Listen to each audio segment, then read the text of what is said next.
යාළුවනේ අද මගේ පැටවු ටික මේ එළියට දාන්න කියලා බැලුවේ.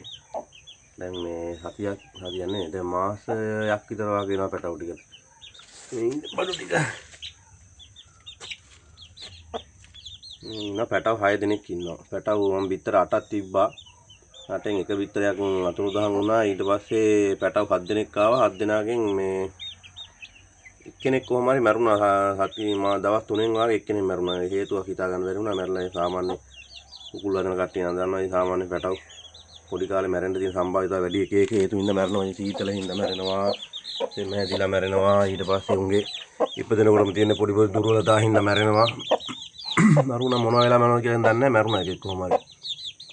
6 දෙනෙක් නම් ඉන්නව අවුලක් නැහැ. මේ කුකුල් පැටවද කිකිලියද කියලා හොයන්න තාම බෑ. මේ තව චුට්ටක් ලොකු වෙන්න ඕනේ. පිටිපස්සේ පෙඳේ ගාවින් අර උල් පිහාටු ඇදෙනවන තාම හොයන්න පුළුවන්. එතකන් හොයන්න මාළි කොච්චර අපි ගෙස් කරත් කුකුලා කිකිලි කියලා ආයේ ලොකු වෙනකොට මාරු වෙනවා. එන්නකො අරින්න ඕන දැන්. එළියට දැම්මෙම නෑ මම මේ කූඩේටමයි කණ්ඩ දීලා මෙච්චර හැදුවේ. අද එළියට දාන්න කියලා බැලුවේ උදේම.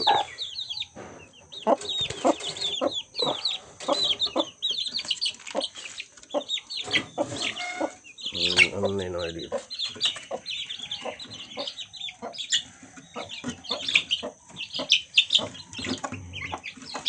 අනිවාර්යෙන් කුකුල් වදනවා නම් ඉතින් මේ කොච්චර කූඩේට කන්න බොන්න දැම්මත් එළියට දාන්න බොන. මොකද එළියේ තනකොළ අනම්මනම් ගල් කැට ඒව කාලා තමයි මුන් මේ නියමුන්ගේ ශක්තිකරණ පද්ධතිය හොඳට හැදෙන්න නම් ඒව කන්න ඕනේ.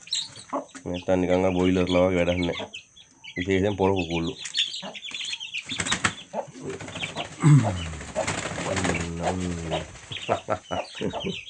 සතුට. කනවා පොර. කිකිලි හොයලා කන්න දෙන්න ඕනේ. ඒක තමයි කිකිලියොත් පොඩි පැටවුනුත් කවදා හරි හොඳට ඉගෙන ගන්න. මේ තමන් කවදා හරි අම්මලා තාත්තලා ඉච්ච කාලෙක පැටවුන් කන්න හොයලා දෙන්න එහෙම ඉගෙන ගන්න මේ මහ කිකිලිගෙන් තමයි.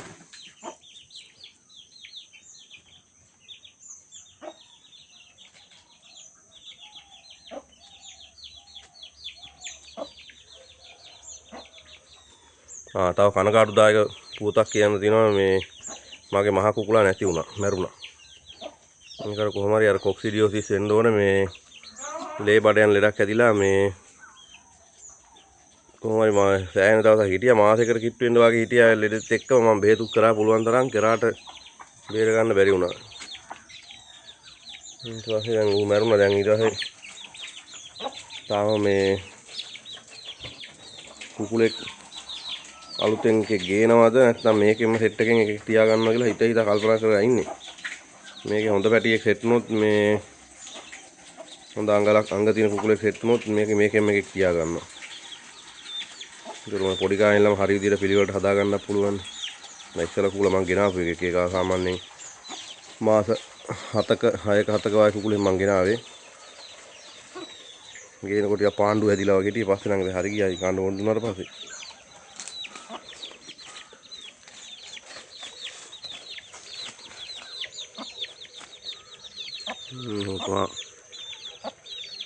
දැන් පහුරු ගාලා දෙනවා කන්න පැටවුන්ට. ඔක්කොම කුකුලාගේ ටයිප් එක තමයි වැදිලා තියෙන්නේ. මේ කිකිලිගේ පාට තමයි එකෙක් වගේ ඉන්නවා. අනිත් ඔක්කොම කුකුලාගේ පාට වගේ තමයි ඉන්නේ.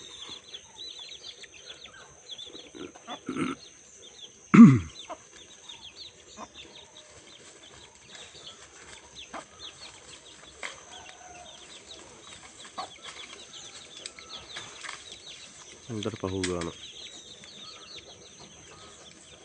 මම ඉතින් මරපුවාම බලාගෙන ඉන්න ඕන ළඟට වෙලා. නැත්තම් කොයිලේ හරි මේ තනිකර කැලෑනේ තියෙන්නේ. තනිකර වටේටම කැලේ තියෙන්නේ. එතකොට මේ මුගටිය එනවා. කොයි වෙලේද හොයන්න බෑ. මේ පඳුරු අසින්ලා එකපාර පැනලා අල්ලගෙන අරයි යනවා. කිකිලිටවත් කරගන්න දෙයක් නැහැ ඒ වෙලාවට. දැන් කපුටන්ට නම් කන්න බෑ. මේ ලොකුයි. මුගටියගෙන් තමයි විශේෂයෙන් කුසගෙන මේ මුගටියෙන් තමයි පරිස්සම් කරගන්න ඕනේ. කුසත් ගහනවා මේ හොයන්න බෑ බක් ගාලා. මේ පැත්තේ ලොකුම අවදානම තියෙන කුකුල් පැටවුන්ට මුගටියාගෙනුයි කුස්සගෙනුයි තමයි. වෙන මොකෙක්ක සත්තු නැහැ.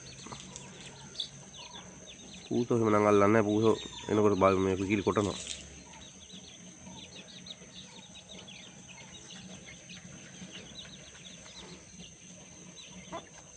මේ වැලි නාන්න හදන්නේ. දැන් හාරලා උතන බුදින පහුර ගන්නවා. පුළු ආසම දෙයන්නේ වැලි නාන එක.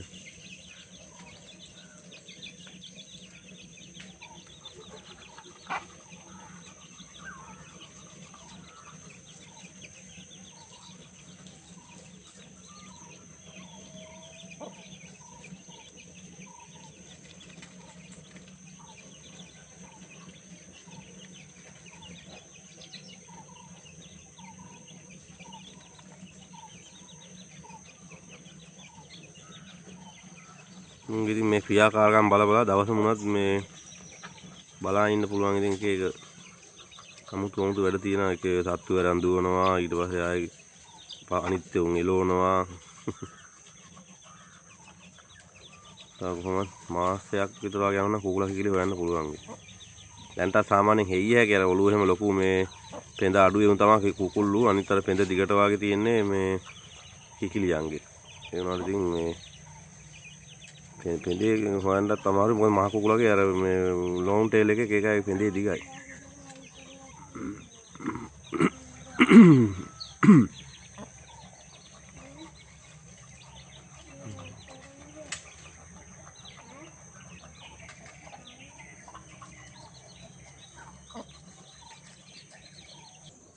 මේ ඉන්නවා අනිත් කිකිලි. මෙයා නම් දැන් බිත්තර දානවා.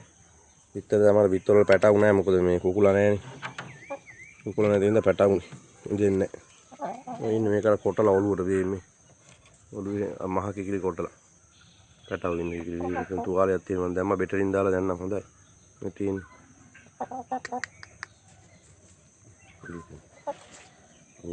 යා. දැන් බිත්තර 10ක් විතර දැම්ම තව 5ක් විතර වගේ දාලා ඊට රකින්න. රකින්න ගත්තාම ඉතින් එක දිගට මාස 3ක් වගේ රකින්න. මාස 3ක් රකින්නවා. ඊට පස්සේ ආයේ මාස 3ක් විතර මේ මාස 3ක් රැකලා මාස 3ක් විතර බිත්තර දාන්න නැතුව ඉන්න තමයි ආයේ බිත්තර දාන්න පටන් ගන්න.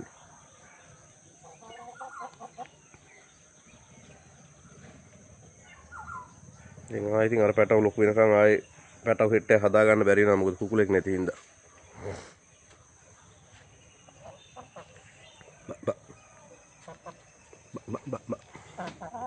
මෙයා දැන් කුකුලා කියලා හිතා ඉන්නේ. මම දැන් මගේ වටේ තමයි කැරකෙන්නේ කෙකරක ගාවේ. මහ කුකුලා නැති හින්දා මම මාත් එක තමයි ඉන්නේ.